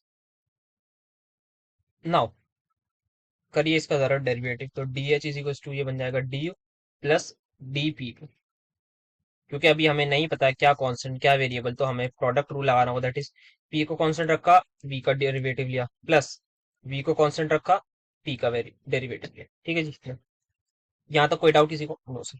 नाउ अब यहाँ पर जो है वो चीज काम आएगी जिसकी हमने बात करी थी। क्या कर रहे हैं हम यहाँ पे, रिलेशन बिटवीन हीट कैपेसिटीज। कौन कौन सी हीट कैपेसिटी, सीपी और सीवी, इनके बीच में क्या रिश्ता है आपस में, वो हमें यहाँ पे निकालना है, जो एग्जाम में आता भी है। एफ ऑफ टी वी था ना, ये पी था, ये पी था, तो ये प्रेशर का फंक्शन था। क्या इसी की मदद से मैं ये लिख सकता हूँ d H is equal to क्या आएगा सर, यहाँ पर आएगा किसी भी एक के रिस्पेक्ट में आप डेरिवेटिव लिए, किसका, पार्शियल डेरिवेटिव, कांस्टेंट बाय दूसरी चीज into D T plus del H by del P at constant, यहाँ पे आ जाएगा sir temperature into d P. बिल्कुल सही कहा बेटा आपने। सिमिलरली यू किसका फंक्शन है सर, यू फंक्शन है आपका एफ ई वी का। तो आप लिख सकते हैं डी यू बराबर क्या, कि sir del U by del T at constant V into D T plus del U by del V at constant T into d. करना जरा बेटा पुट, तो कर देते हैं सर जैसा आप बोलो। तो यहाँ आएगा del U sorry del enthalpy by del temperature at constant pressure into D T plus del enthalpy by del क्या आएगा सर, यहाँ पर आएगा आपका डेल, पीछे देख लिया ना क्या सोच रहे हैं, हाँ बिल्कुल सही कहा ये तो आपने। Del P by into this into d P is equals to, जल्दी से लिखेंगे यार, डेल यू बाय, इसको पॉज करके लिख देता हूँ। तो ये मैंने एज इट इज उतार दिया, ठीक है। अब यहाँ पर हम क्या करते हैं, एक कंडीशन अप्लाई करते हैं। सर कैसी कंडीशन, बेसिकली कि हम कर रहे हैं applying the condition that is constant pressure की, कि हमारे पास जो अप्लाइंग कर रहे हैं हम कंडीशन एट कांस्टेंट प्रेशर। बताइए मुझे क्या होगा सर, एट कांस्टेंट प्रेशर पे अभी तक जो हमें पता है वो ये पता है, डीपी जीरो, बिल्कुल सही। तो ये अगर जीरो आ गया, ये वाली टर्म गायब, ये वाली टर्म गायब। क्या ये बात सबके क्लियर है? यस। दूसरी चीज ध्यान से देखिएगा, मुझे बताओ बेटा सीपी क्या होता है। सर सीपी होता है आपका del H by del T, होता है या नहीं? हाँ। क्या यहाँ पर कांस्टेंट प्रेशर होता है? यानी मुझे एक बात बताइए सर, बिल्कुल होता है, ठीक है। मुझे बताओ सीवी क्या होता है। सर सीवी होता है आपका del U by del T. क्या कांस्टेंट वॉल्यूम होती है? यानी सर कांस्टेंट वॉल्यूम होती ही है। क्या यहाँ पर बात सही है? हाँ सर ये बात सही है। तो बस कुछ नहीं करना, इसको जीरो पुट करना है, इसको जीरो पुट करना है, और यहाँ पे लिख दूंगा मैं सीपी, यहाँ लिख दूंगा मैं सीवी डायरेक्ट। अब मैं डायरेक्ट कर रहा हूँ, तो क्या लिखूंगा सर, यहाँ पर आप लिखेंगे Cp into D T is equals to Cv into D T. अच्छा एक चीज और बता दूं बेटा, जब आप एग्जाम कर रहे हो ना, तो स्टेप को बाद में करिए, क्योंकि मुझे यहाँ पर क्या करना था, थोड़े से स्टेप्स, मतलब मुझे बहुत बड़ा बड़ा लिखना पड़ रहा था। दैट्स वाई मैंने इसको कर दिया। क्या कर दिया सर, यहाँ पे मैंने इसको जल्दी से यहाँ पे लिख दिया। मतलब बताता हूँ, बिल्कुल जाओ, समझ नहीं आओगे। ये आएगा, इसको उतार दूं मैं, डीवी प्लस वीडीपी वाली टर्म गई, अब बचा क्या है, पीडीवी।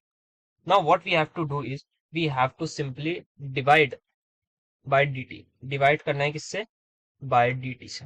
तो जैसे ही आप डिवाइड करेंगे किससे, dt से, ये खाली क्या हो जाएगा, ये अकेला cp बच जाएगा, ये अकेला cv बच जाएगा, प्लस ये बचेगा आपका del U by del V at constant क्या, temperature.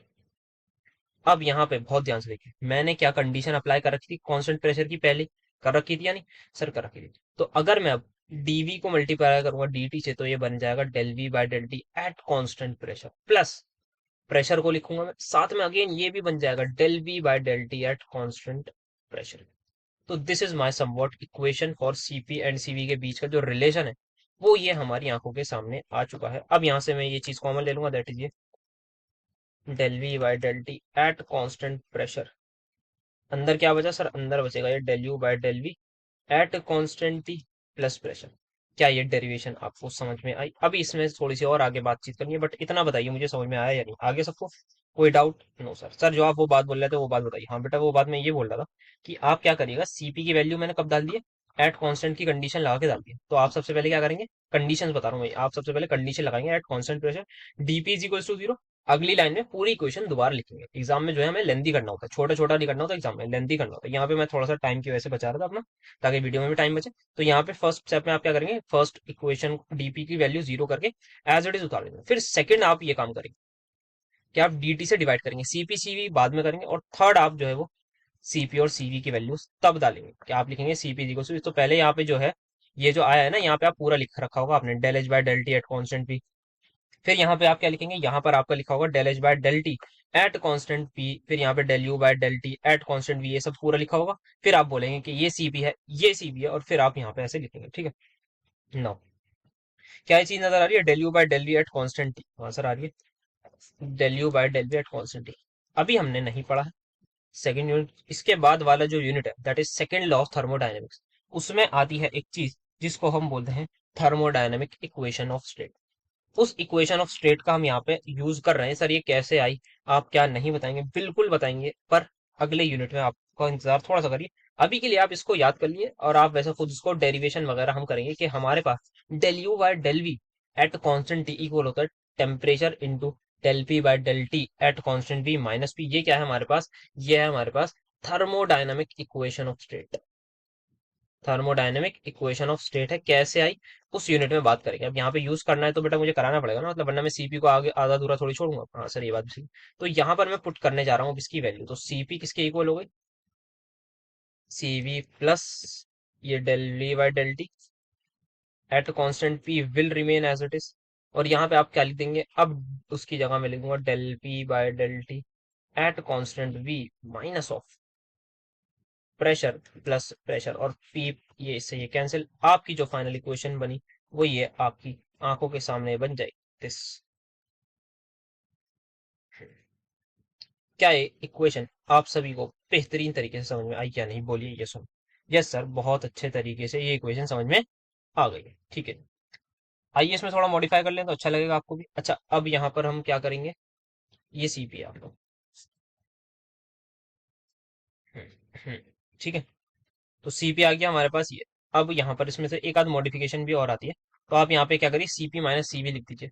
CP minus CV is equal to this. Temperature को अभी जरा एज इट इज रखिए। अब यहाँ पे मैं जो है ना थोड़ी मॉडिफिकेशन कर रहा हूँ। सर क्या मॉडिफिकेशन कर रहे हैं आप? हमें पता है पीवीटी में क्या साइक्लिक रूल अप्लाई हो रहा था या नहीं? Yes, सर होता है कि ये तीनों एक दूसरे पे जो है, अगर हमारे पास तीन वेरिएबल्स होते हैं जो एक दूसरे पर डिपेंड करते हैं, तो क्या हम उनके लिए साइक्लिक रूल लगा सकते हैं? हाँ सर, बिल्कुल लगा सकते हैं। तो यहाँ पर क्या मैं बोल सकता हूँ, del P by del V at constant T into del V by del T at constant P, फिर into del T by del P at constant del T by del P ही आएगा। देखो एक बार, हाँ, at constant V is equal to -1। हाँ sir सही बात है। अब यहाँ पर मुझे देखिए क्या कुछ दिख रहा है। अब यहाँ पे मैं इस वाली चीज की वैल्यू निकालू, किसकी, del V by del T की, तो ये है।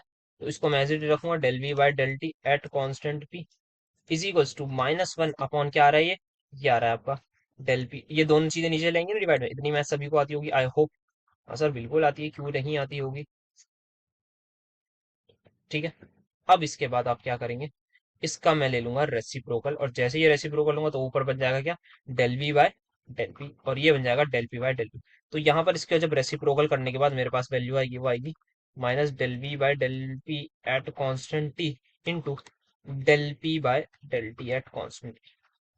अब ये वैल्यू जरा यहाँ पे पुट करिए, किसकी जगह? सर ये हम पुट कर रहे हैं इसकी जगह, तो ये देखिएगा del P by del T at, यहाँ पर भी है, इसका हो जाएगा स्क्वायर। अच्छा, माइनस आएगा साथ में तो माइनस लगा दिया,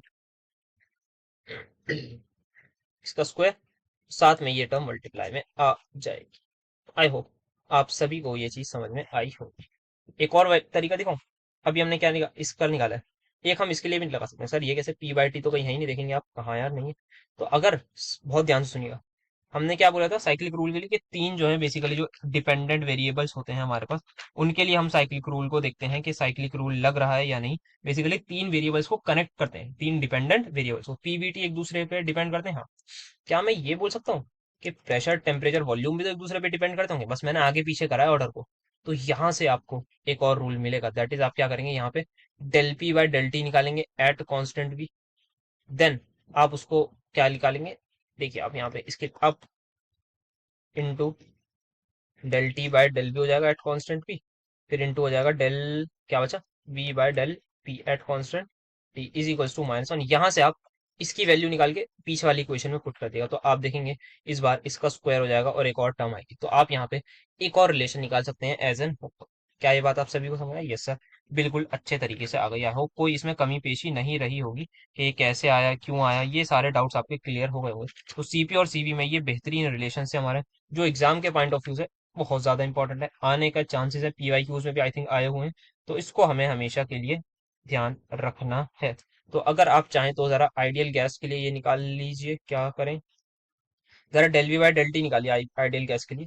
तो यहाँ पे मैं डायरेक्टली कर रहा हूँ, वैसे मुझे पता, CP minus CV is equal to temperature into, आप जब del V by del T निकालेंगे तो आपकी वैल्यू आएगी एनआर बाई पी। हाँ, PV is equal to NRT लगाएंगे आप, PV is equal to NRT लगाएंगे तो ये आपकी वैल्यू आ जाएगी एनआर बाय वी, और ये आपकी वैल्यू आ जाएगी पी बाई टी की एन आर बाय पी।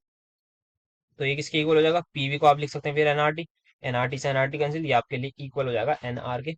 तो सीपी माइनस सीवी आपका इक्वल हो जाता है एनआर के, किसके केस में, आइडियल गैस के केस। सीपी क्या है, मोलर हीट कैपेसिटी है या नहीं? नो सर, सीपी आपकी मोलर हीट कैपेसिटी है, हाँ सीपी आपकी मोलर हीट कैपेसिटी तो थी ना। नहीं नहीं, मोलर हीट कैपेसिटी नहीं, ये खाली हीट कैपेसिटी है। अभी अभी हमने मोलर के टर्म्स में बात नहीं करी, इस बात का ध्यान रखिएगा। अब इस एन को जरा इधर ले आई, ये बन जाएगा CP by N minus CV by N is equals to R. ध्यान से देखिए, हमने पढ़ा था कि अगर हीट कैपेसिटी को मैं मोल से डिवाइड कर दूं तो क्या वो मोलर हीट कैपेसिटी नहीं बन जाएगी? हाँ सर पढ़ा था। तो ये आ जाएगा आपका CPM minus CVM is equals to R. ये क्या है, मोलर हीट कैपेसिटी एट किस पर, वो होती है ना आपकी कांस्टेंट प्रेशर, और ये molar heat capacity eight constant volume. ये क्या थी, हीट कैपेसिटी थी सिंपल, इसमें हमने मोल्स की बात नहीं करती, ये क्या थी, सिर्फ और सिर्फ amount of heat required to raise the temperature by 1 degree Celsius और 1 केल्विन किसी भी सिस्टम का at constant pressure at constant volume.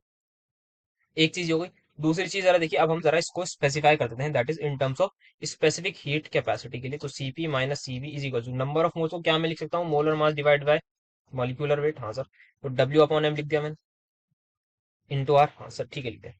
Wait को जरा इधर भेजिए, तो Cp में जब डिवाइड कर दूं मैं क्या, given weight by Cv/m W, ये बन जाएगा इसके R/m। अब मैं क्या कर रहा हूँ, वेट से डिवाइड कर रहा हूँ, तो क्या ये specific heat capacity eight constant pressure minus specific heat capacity eight constant volume, ये बन गई। हाँ सर बन गई। तो ये आपका एक और रिलेशन आ गया। इंपॉर्टेंट वैसे पता नहीं आ भी सकता है, नहीं भी आ सकता, वैसे आइडियल गैस के लिए बात करी हमने। तो इन रिलेशंस का आप ध्यान रखिएगा, और जब हम आगे पढ़ेंगे, जब हम उसमें आएंगे, क्या था हमारा दूसरा वाला यूनिट, उसमें हम इस चीज को जो है del U by del V को एक नाम देंगे, इंटरनल प्रेशर, जिसको पाई टी से डिनोट करेंगे। क्या लिखते हैं इसको, इंटरनल प्रेशर। बात करेंगे इसकी यूनिट में। अभी जो है आपको टर्म इंट्रोड्यूस कर रहा हूँ, मैं नाम बता रहा हूँ भाई, अभी सिर्फ और सिर्फ नाम बता रहा हूँ। नाम का काम क्या है वो अभी हम अगले यूनिट में करेंगे, क्योंकि वो भी मेरी लिमिटेशन है। मैं अभी मतलब चीजें कनेक्टेड है वो वाली तो बता सकता हूँ। अब यहाँ पे इन्होंने ऐसे सिलेबस ही ऐसे दे रखा है, तो मतलब मैं क्या कर सकता हूँ, या तो सिलेबस बहुत अच्छे तरीके से डिफाइन करते हैं ये लोग, मतलब मैं भी पहली बार पढ़ा रहा हूँ, हो सकता है कर रखा हूँ, मतलब मुझे नहीं पता हो कि कैसे पढ़ाना चाहिए। तो ये भी मेरी एक लिमिटेशन हो सकती है, और हो सकता है सिलेबस की भी लिमिटेशन हो, तो दोनों पॉसिबिलिटीज हैं हमारे पास। बट ध्यान क्या रखना है हमें, ये इक्वेशंस का ध्यान रखना है किस तरीके से। वो बहुत इजी डेरिवेशन है, कोई मतलब खास नहीं। आपको अगर कंसेप्ट पता है, डेल एच डी एच की वैल्यू डालना कोई बड़ी बात है नहीं है, डी यू की वैल्यू डालना कोई बड़ी बात है नहीं है, फर्स्ट उसमें ही पढ़ लिया। क्या कांस्टेंट प्रेशर की कंडीशन अप्लाई करना कोई मुश्किल काम है, नहीं है, बस याद रखना है। क्या dt से डिवाइड करना कोई मुश्किल काम है, नहीं है, फिर क्या करना है, बस फिर पता होना चाहिए। Cp क्या है, Cv क्या है, वैल्यू डाली, लिखा, दो चार चीज वैल्यू पता होंगे, आप करेंगे आराम से आ जाएगा। जैसे अभी थोड़ा सा लगेगा ये मुश्किल है, बट नहीं, थोड़ा थोड़ा करते जाएंगे तो ये आसान होता जाएगा चीजें। बाकी जब सवालों वाली वीडियोस में तो हमें पता ही कितना हम बेहतरीन तरीके से क्वेश्चन डिस्कस करेंगे। तो देखते हैं उन वीडियोस में आगे के और जो भी रिलेटेड क्वेश्चंस आए हुए हो। आइसोथर्मल प्रोसेस, नाम तो सबने सुना ही होगा इसका। क्या होता है यहाँ सर, नाम से ही पता लगता है इसका। टेम्परेचर आपका कांस्टेंट है, और dt या फिर डेल्टा टी की वैल्यू 0 है। सभी ने बॉयल्स लॉ का नाम बचपन में जरूर सुना होगा कि P1 V1 इक्वल होता है किसके, P2 V2 के। एक बार बता दूं तो यहाँ पर क्या होता है, एट कांस्टेंट टेम्परेचर एंड हमारा मास जब कांस्टेंट होता है, तो हम बोलते हैं P इंटू V का product is going to be constant always and always, क्योंकि हमारा टेम्परेचर कांस्टेंट है यहाँ पर। ठीक है। अच्छा, इसका पीवी का ग्राफ भी मैं आप सभी को दिखा दूं, वैसे पता होना चाहिए कि ये ग्राफ जो है वो कुछ इस तरीके का हमारे पास बनता है। जैसे जैसे हम प्रेशर बढ़ाते जाएंगे, वॉल्यूम हमारी कम होती जाएगी। ठीक है। और वैसे हमने आई थिंक इससे रिलेटेड हमने, मुझे याद आ रहा है, एंड्रियोज आइसोथर्म जो फर्स्ट सेमेस्टर में था, वहां पर हमने बात करी थी इसकी, एंड्रियोज आइसोथर्म में ये किस तरीके से ये बॉयल्स लॉ को फॉलो करने लगती है गैस। जब हमने क्रिटिकल टेम्परेचर की भी बात करी थी, आई होप बच्चों को याद होगा, जिन लोगों ने वीडियोस देखी होंगी उनको तो जरूर याद होगा। तो ठीक है, आइसोथर्मल प्रोसेस में अब जो यहाँ पर बातचीत हमें करनी है ना, वो ये करनी है, सबसे पहले ideal gas, non ideal gas, दोनों के बारे में बातचीत करनी है। क्या बातचीत करनी है, मतलब सर बात पता तो है हमें होती है, तो बातचीत ये करनी है हमें कि रिवर्सिबल प्रोसेस हमने देख लिया लास्ट वीडियो में, इरिवर्सिबल प्रोसेस देख लिया, तो reversible isothermal process, irreversible isothermal process, इनमें वर्क डन, हीट और इंटरनल एनर्जी, इन सब की चेंज के बारे में हमें बात करना है। बेसिकली इनका फॉर्मूला डिराइव करना है, कहीं ना कहीं आप ऐसा समझ लीजिए। ठीक है, आइए करते हैं, मजा आएगा, मतलब कोई भी ज्यादा मुश्किल नहीं है। सबसे पहले मैं जो बात करने जा रहा हूं that is reversible isothermal process, और पहले हम बात करेंगे इसकी फॉर आइडियल गैस। तो आइडियल गैस के लिए हमें पता है PV is equal to NRT, यहां पर साइड में लिख लीजिएगा। ठीक है, आइए, तो यहां पर क्या करते हैं, सबसे पहले वर्क डन से ही हम हमेशा शुरुआत करेंगे। तो डी डब्ल्यू हमें पता है इक्वल होता है minus of P external dot DV का इंटीग्रेशन। क्या ये बात हर किसी को पता है? और हमने ये भी बोल रखा है कि इन रिवर्सिबल प्रोसेस हमारा पी एक्सटर्नल सबसे पहले कांस्टेंट नहीं होता। तो जो पी एक्सटर्नल है ना, वो एक्चुअल में मैं बताता हूँ किसके इक्वल होता है, वो इक्वल होता है P internal plus some pressure और minus some DP pressure. Sir ये क्या बताया, जैसे आपको याद होगा जो मैंने पिस्टन पर एक एक में रेत का दाना रखता हुआ जा रहा था, वही जो प्रेशर उसकी वजह से अगर मैं दाने को रखूंगा तो प्लस डीपी होगा, अगर मैं उस दाने को हटाऊंगा तो माइनस डीपी होगा। समझ आया, बोलिए ये सुन जिस सर आगे कि हल्का सा जो है वो चेंज आएगा हमारे पास किसमें, यहाँ पर। तो जैसे ही मैं यहाँ पर वैल्यू पुट करूंगा, जैसे ही मैं यहाँ पर वैल्यू पुट करूंगा, तो आप देखिए ये क्या हो जाएगा, P internal plus minus DP into V हो जाएगा। हाँ सर, अब यहाँ पे क्या होगा, डीवी को अंदर मल्टीप्लाई कर दीजिए, बेसिकली इंटीग्रेशन हमारा डिस्ट्रीब्यूट हो जाएगा एडिशन में, और यहाँ पर आप देखेंगे ये होगा डीपी इंटू डी। सिंस यहाँ पर क्या करेंगे, डीपी क्या है, बहुत छोटा चेंज है, और डीवी भी हमें पता है बहुत छोटा चेंज है, so we can neglect this. तो इसको हम अप्रोक्सीमेटली जीरो मानेंगे, since it is the product of two infinitesimal small differences. वैसे भी डी जब हम लगाते हैं तो स्मॉल चेंज की बात करते हैं, डीवी इज बहुत छोटा चेंज, डीवी इज बहुत छोटा चेंज इन वॉल्यूम, और इन दोनों का प्रोडक्ट और ज्यादा छोटा हो जाएगा, तो छोटा इंटू छोटा इज बहुत छोटा, तो यहाँ पर जो है वो इक्वल हो जाएगा जीरो के। अब पी इंटरनल का मतलब क्या है, इनसाइड हमारी क्या है गैस, और उसका हमारे पास फॉर्मूला क्या है, PV is equal to NRT, से हम लिखते हैं क्या, P internal is equal to NRT by V. यही चीज मैं यहाँ पर पुट कर दूंगा।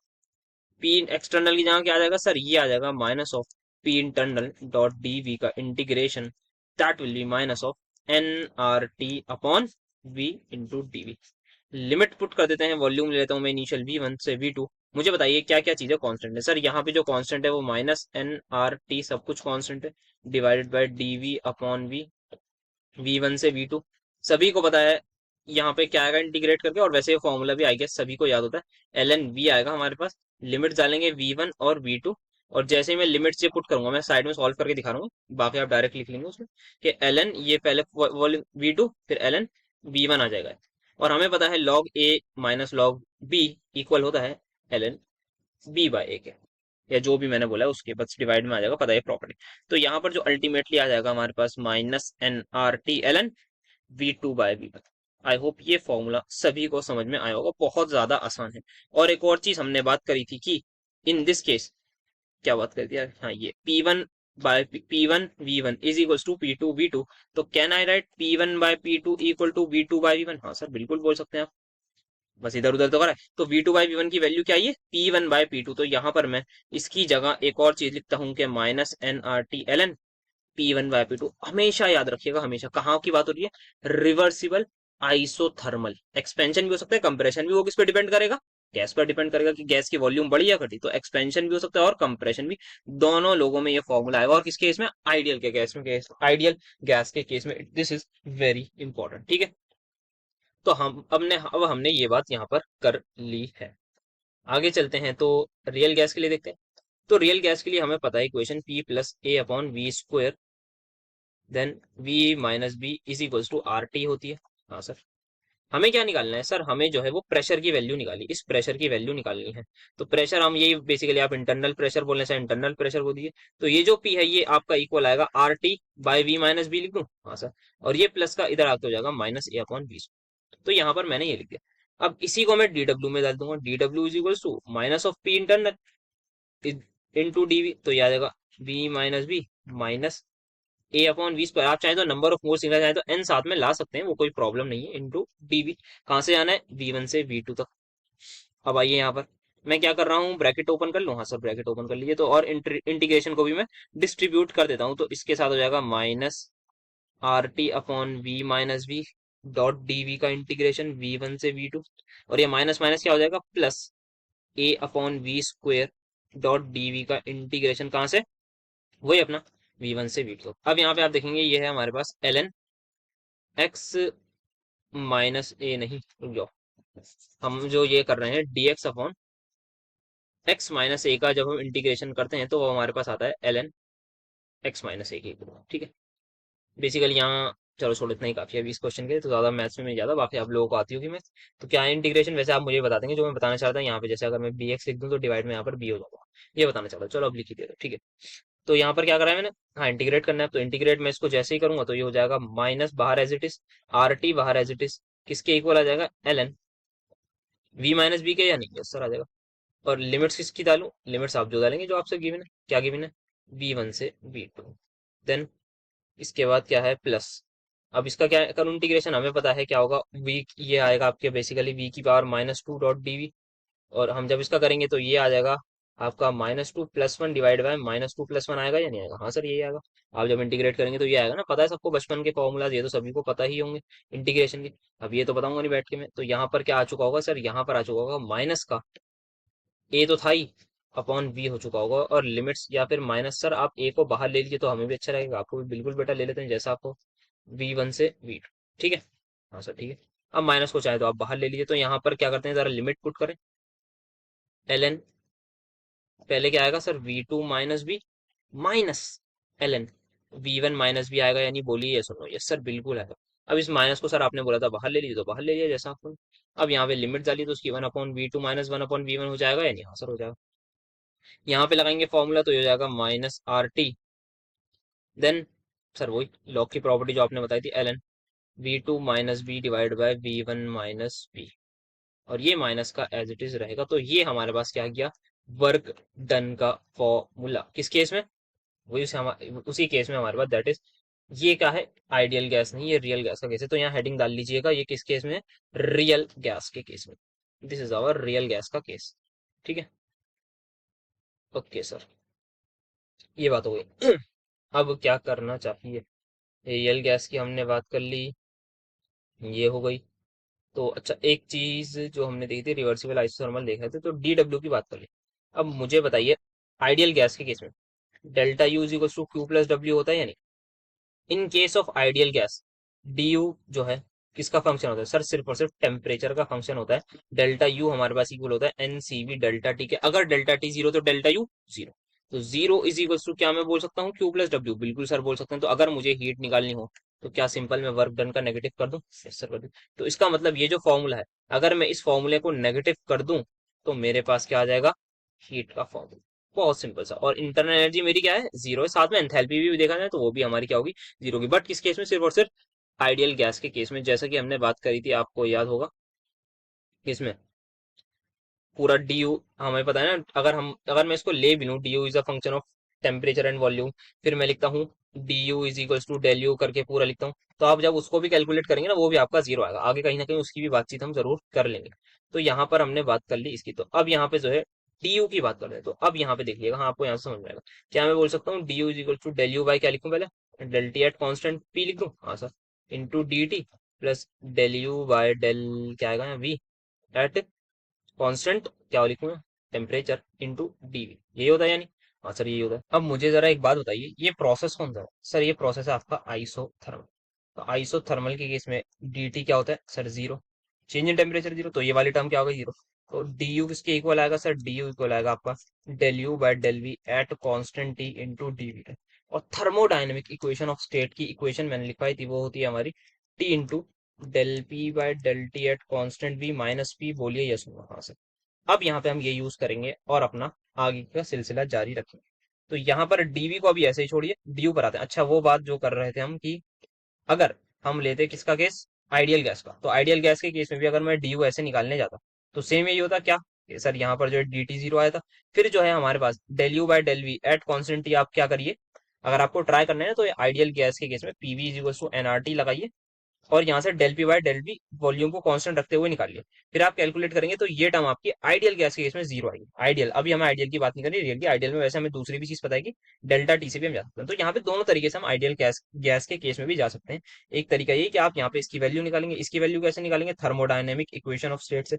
तो यहाँ पे आप del P by del T simply PV is equal to NRT से निकाल सकते हैं for ideal gas. But for real gas no. Real gas का सिलसिला अब हम यहाँ पे चालू कर दो। तो रियल गैस के लिए क्या होता है, प्रेशर आपका इक्वल होता है sir N R T upon V minus B. या एन हटा देता हूँ अभी के लिए, मोल्स वैसे मैं वन लिख रहा हूँ, वैसे आप चाहें तो लिख भी सकते हैं। फिर क्या आता है यहाँ पे, मैंने पीछे लिखी होगी इक्वेशन, वी माइनस बी। अच्छा, वी माइनस बी लिख दिया, ठीक है, minus A upon V square. तो करना क्या है सर, यहाँ पर जो आपको करना है that is del P by del T निकालना है। हाँ सर। तो यहाँ जो मुझे निकालना है वो निकालना है del P by del T at constant volume. तो वॉल्यूम को अगर मैंने कांस्टेंट रखा है तो ये क्या, सिंपल, इसको मैं जैसे ही डिफरेंशिएट करूंगा, यहाँ पे टी का डिफरेंशिएशन हो जाएगा, वी वॉल्यूम कांस्टेंट है, यहाँ वॉल्यूम कांस्टेंट है, तो ये जीरो हो जाएगा। समझ आया इतना? बताइए यस और नो, क्या ये आपको समझ में आया, ये जो मैंने यहाँ पर लिखा है? सो अब यहाँ पर आई होप ये चीज समझ में आई होगी। मतलब मैंने सिर्फ और सिर्फ इसको डिफरेंशिएट करा है। ये मेरा वॉल्यूम मैंने कांस्टेंट लिए, तो वॉल्यूम का डिफरेंशिएशन किसी भी चीज के रिस्पेक्ट में, और ए तो है कांस्टेंट, ये जीरो आएगा। यहाँ पर क्या डिफरेंशिएट हुआ, सिंपल सा, ये हमारा टी डिफरेंशिएट होगा। ठीक है। अब यहाँ पे इसमें जरा मैं अगर वैल्यू डालूं तो T into del P by del T की वैल्यू क्या है, ये मेरे पास R upon V minus B minus B. ठीक है। अब बहुत ध्यान से यहाँ पर देखिए, आर टी को हम क्या लिख सकते हैं वंडर वॉल्स इक्वेशन से, क्या आर टी को मैं ये लिख सकता हूँ P plus A upon V square V minus B divide by V minus B. मतलब ये गिवन है माइनस बी। बताइए ये सुनो सर, सिंपल सा आपने क्या करा है, पी प्लस बी ये जो इक्वल होता है आर टी के तो इक्वल होता है ना। हाँ सर, इससे ये गया। ध्यान से यहाँ पर देखिएगा, नेक्स्ट स्टेप वेरी इंपॉर्टेंट, कि ये क्या बचा, P plus A upon V square minus B. P से पी डॉट क्या बचा, ए अपॉन वी स्क्वायर।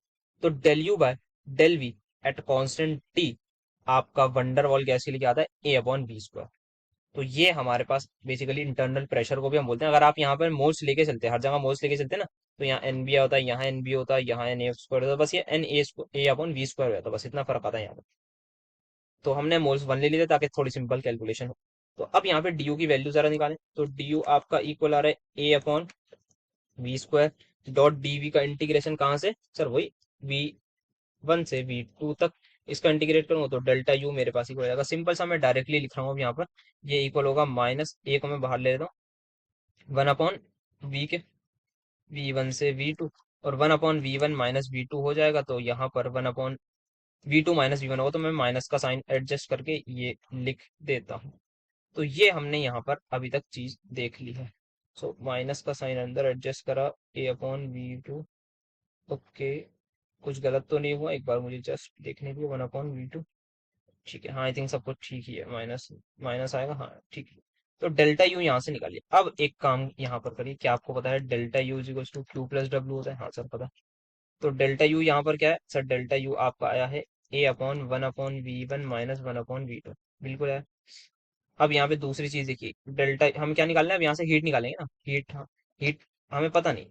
और प्लस वर्क डन क्या है सर, वर्क डन का पूरा फॉर्मूला ये आया है, minus R T L N V two minus B, V two minus B upon, इसको हटा देते, वी टू माइनस बी, अगर V upon V one minus B, इसको पूरा नहीं करना, सिर्फ और सिर्फ इसी के नीचे V one minus B. Then साथ में आपका जो आएगा, मैं इसको जरा अगर एडजस्ट करूं माइनस साइन को, मैं इसको प्लस कर देता हूँ फिलहाल के लिए, और माइनस अंदर भेज देता हूँ। तो जैसे ही मैं ये करूंगा, तो ये आपके सामने आ जाएगा plus A upon V one minus one upon V two, same चीज आ जाएगी। मैंने माइनस का साइन एडजस्ट करा, आप इससे फिर इसको कैंसिल करिएगा, और क्यू आपका इधर भेज के आ जाएगा। तो यहाँ से आप हीट भी निकाल सकते हैं। तो आपने सब कुछ निकाल लिया, किसके लिए, हमने अपनी रियल गैस के लिए सारी बातचीत भी कर ली है। तो ये इंपॉर्टेंट रहता है, ये एग्जाम में आने के चांसेस आपके हैं, इससे सवाल बन सकता है रियल गैस से। आइडियल गैस से वैसे न्यूमेरिकल पूछेंगे तो वो पूछ सकते हैं, बट ये वाला पार्ट आपका इंपॉर्टेंट रहेगा। अब डायरेक्टली बात करते हैं इरिवर्सिबल आइसोथर्मल की। इसमें हमें एक चीज पता है, एक्सटर्नल प्रेशर जो है वो इक्वल जीरो नहीं। तो वर्क डन को हम सबसे पहले लिखते हैं, आइडियल गैस की इसमें हम वैसे बात करेंगे, रियल गैस की इतनी ऐसे नीड नहीं रहती। सो या ठीक है। तो क्या मैं V2 को लिख सकता हूँ N R T by P two, हाँ सर बिल्कुल लिख सकते हैं, PV equals to N R T, तो वैलिड ही है ना, और भी हमारी वॉल्यूम ऑफ गैस भी।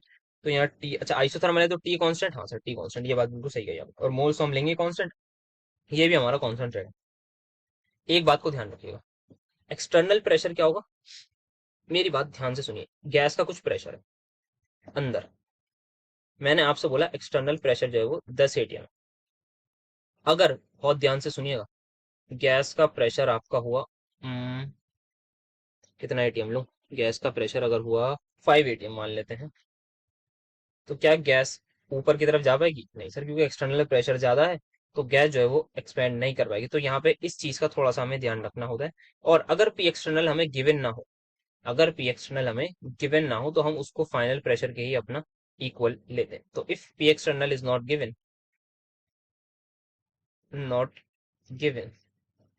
तो ये हमारे पास इक्वल हो जाता है किसके, P2 के। यस, तो यहाँ पे जो मेन चीज बता रहा था वो बता दूं, जैसे ये 5 एटीएम का प्रेशर है मेरे पास गैस का, गैस ऊपर मारेगी कुछ हो ही नहीं करेगी, क्योंकि भाई एक्सटर्नल प्रेशर जो है वो कितना है, 10 एटीएम। बट यहीं पर अगर एक केस है, गैस का प्रेशर है 10 एटीएम, एक्सटर्नल प्रेशर क्या है, 1 एटीएम। अब इस बात को ध्यान से सुनिएगा, ये है पी एक्सटर्नल। तो गैस आराम से ऊपर जाएगी भाई, कोई दिक्कत नहीं है, जाती रहेगी जाती रहेगी। अब मुझे बताइए, गैस को अगर मैंने छोड़ दिया, खुला छोड़ दिया कि तुम जाओ, कब तक तुम एक्सपेंड हो सकते हो, प्रेशर लगाओ, मुझे बताइए कब तक प्रेशर लगाएगी। सर गैस जो है वो प्रेशर लगाएगी, 10 एटीएम का लगाया लगाया लगाया, हल्के हल्के जो है वो, जैसे जैसे पिस्टन ऊपर जाता रहेगा, वैसे वैसे प्रेशर थोड़ा थोड़ा कम होता रहेगा। जैसे जैसे पिस्टन हमारा ऊपर जाता रहेगा, वैसे वैसे पिस्टन कह रहा हूँ, प्रेशर थोड़ा कम होता रहेगा। हाँ सर ये तो होना ही चाहिए। अगर हम देखें तो यहाँ पे बॉयल्स लॉ भी वैलिड है, और वैसे भी लॉजिकली भी समझ में आ रहा है कि एक टाइम पर गैस जो है जब बहुत ज्यादा कंप्रेस होगी, तब खतरनाक प्रेशर लगाएगी, और जैसे जैसे ऊपर जाएगी वो हल्के हल्के कम उतरेगी। मैंने आपसे पूछा है कब तक गैस जो है वो, अगर मैंने गैस को खुला छोड़ दिया कि जब तुम्हारी मर्जी रुक जाओ, तो कब रुकी। सर गैस जो है वो, अब एक केस ले लिया, यहाँ पे मैंने मान लिया अब गैस का वो जो है प्रेशर पहुंच गया 5 atm। तो ऐसा करता हूँ मैं, पिस्टन को थोड़ा बड़ा कर देता हूँ, आपको और अच्छे से समझ आएगा। अब इसका साइज बड़ा हो गया क्योंकि भाई वॉल्यूम बड़ी होगी, क्योंकि भाई गैस ने जो धक्के मारे पिस्टन पे। तो ये अब प्रेशर यहाँ का पहुंच गया, मान लेते हैं 5 atm, बाहर का 1 atm। मुझे बताइए गैस क्या अब भी एक्सपेंड हो सकती है? बिल्कुल हो सकती है। अब सपोज मान लीजिए ये 3 atm तक पहुंच गई, क्या तब हो सकती है? हाँ सर। 2 atm अगर गैस का प्रेशर है तब हो सकती है? हाँ सर हो सकती है। अगर फाइनल केस मेरे पास आ गया गैस का, क्या यहाँ पर अगर यहाँ पर 1 atm प्रेशर गैस का जैसे ही पहुंचा, अब मुझे बताइए क्या फर्दर इसके बाद कोई एक्सपेंशन देखने को मिलेगी या नहीं? अगर मेरा जो प्रेशर है वो 1 atm पहुंच गया है, तो क्या वो फर्दर एक्सपेंड करेगी या नहीं? बोलिए जस्ट। सर जैसे ही यहाँ आएंगे, लॉजिकली पता लग रहा है इक्विलिब्रियम आ जाएगा कि भाई पी एक्सटर्नल भी इतना लग रहा है, इंटरनल भी इतना लग रहा है, कुछ मूवमेंट नहीं है। तो यहाँ से क्या चीज समझी हमने? हमने ये समझी कि इनिशियल कुछ प्रेशर होगा। अगर हम बात कर रहे हैं बेसिकली एक्सपेंशन की, तो क्या होगा? गैस एक्सपेंड होगी, बिल्कुल होगी, ऊपर जाती रहेगी जाती रहेगी जाती रहेगी, पिस्टन जो है वो ऊपर हवा में उड़ता रहेगा। कब तक उड़ेगा? जब तक, अगर हमने उसे खुला छोड़ रखा है तो 1 atm तक। तो इस केस में क्या हुआ है, अगर मैं ये वाला केस कंसिडर कर रहा हूँ ना, तो मेरा पी एक्सटर्नल किसके बराबर है? खुद ही बताइए सर, P2 के। बोलिए ये सुनो, ये बात समझ में आई या नहीं? इस केस में मुझे बताइए क्या मेरा पी एक्सटर्नल P2 के बराबर है? नो सर, यहाँ नहीं है। अच्छा यहाँ क्यों नहीं है? ऐसा इसी केस इसी वजह से होगा, यहाँ पर मैंने क्या करा है, मेरा मन था, मेरी मर्जी थी कि भाई 10 atm से मुझे 5 atm तक जाएगा, मैं वहीं तक स्टडी करूँ। मेरी मर्जी थी भाई, बस मुझे 5 atm के बाद कुछ भी हो, मुझे स्टडी नहीं करनी, मैं वर्क डन नहीं निकालूंगा। ठीक है भाई, मर्जी होगी, आपकी मर्जी मेरी मर्जी, एग्जामिनर ने क्वेश्चन दिया तो उसकी मर्जी। तो क्वेश्चन में at this particular time P2 हमारा 5 atm, पी एक्सटर्नल। तो ध्यान रखना है यहाँ पर P2 कब इक्वल है पी एक्सटर्नल के, कब नहीं। आई होप आपको बेहतरीन तरीके से ये बात समझ में आ गई होगी, कोई भी डाउट इसमें नहीं रहा होगा, इतना मुझे लग तो ऐसा ही रहा है, बाकी पता नहीं, क्या पता नहीं हो। कोशिश मेरी यही थी कि यहाँ पर जो है आपको ऐसा ही फील हो कि ये आ जाए। अब यहीं पर अगर एक चीज जो मुझे लग रही है रह गई है आइसोथर्मल इस केस में, दैट इज ये वाला जो था, इसमें हमने एंथैल्पी नहीं निकाली। इसमें हमने एंथैल्पी निकाली, तो एंथैल्पी की अगर मैं बात करूं, तो एंथैल्पी हमारे पास क्या होती है सर? आइडियल गैस के केस में तो जीरो होगी। और अगर हम वंडर वॉल्स गैस की बात करें तो क्या ये इक्वल होगी D H is equal to D U plus D P V के? हाँ सर।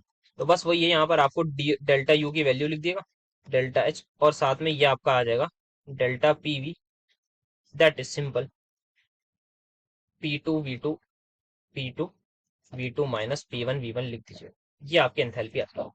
इतना आपको यहाँ पे एंथैल्पी के लिए करना है। डेल्टा यू हमने निकाल लिया, जो निकाला है पूरा इंटीग्रेट वगैरह करके, ये हाँ, इसकी वैल्यू आप यहाँ पर पुट कर दीजिएगा। ठीक है, तो आई थिंक ये हमारे पास आइसोथर्मल की सारी हमने बातचीत कर ली है। रिवर्सिबल, इरिवर्सिबल, इरिवर्सिबल वाला एज सच हमारे पास जो है वो रियल गैस के केस में हमें नहीं यूज करना, इतना आता वाता नहीं है सवाल वगैरह। तो यहीं तक हम इस बातचीत को रोकते हैं, और कुछ याद तो नहीं आ रहा मुझे, सोचने दिए। यस, तो अगर मैं बात करूं रियल गैस के केस में किसकी, वर्क डन वगैरह की, इरिवर्सिबल प्रोसेस में, तो डी डब्ल्यू हमारे पास सिंपल इक्वल होगा minus of P external D V के। और हमें पता है एक्सटर्नल प्रेशर कांस्टेंट है, तो आप यहाँ पे सिंपल इसको इंटीग्रेट कर दिएगा V1 से V2 तक, और आपको ये एक्सप्रेशन मिल जाएगा। Delta U will be same as that of, वही जो हमने पहले पढ़ा था, किसके लिए? दैट इज रिवर्सिबल आइसोथर्मल वाले के लिए पढ़ा था ना, वही सेम एज इट इज आएगा आपका, that is A/V² dot DV का इंटीग्रेशन। फिर यहाँ पे आप डेल्टा वर्क डन निकल गया, डेल्टा यू निकल गया, तो delta U is equal to Q plus W से आप हीट भी निकाल सकते हो। तो that's it for I think. अब यहाँ पे ये चीज जो है खतरनाक थी, बढ़िया है, इसमें मजा आया होगा, समझने वाली चीज यही थी। दैट्स इट फॉर टुडे, इतना ही था आज के लिए। तो जैसा कि बोला था, छुट्टी वाले दिन को यूटिलाइज करके मैं वीडियो रिकॉर्ड करूंगा, पूरी कोशिश रही करती, और फाइनली मैंने इस वीडियो को रिकॉर्ड कर दिया। बस जल्द से जल्द अपलोड इसको कर दूंगा। तो आप प्लीज दोस्तों के साथ जरूर शेयर करते रहिए। मुश्किल था काफी ज्यादा थर्मोडायनेमिक्स, और है भी, आगे भी मुश्किल आएंगी, बट ये पूरी कोशिश रहेगी कि जितना थर्मोडायनेमिक्स को भी रिकॉर्ड कर सकूं उतना कर पाऊं। तो मिलेंगे आपसे नेक्स्ट लेक्चर में। Thank you so much for attending my lecture.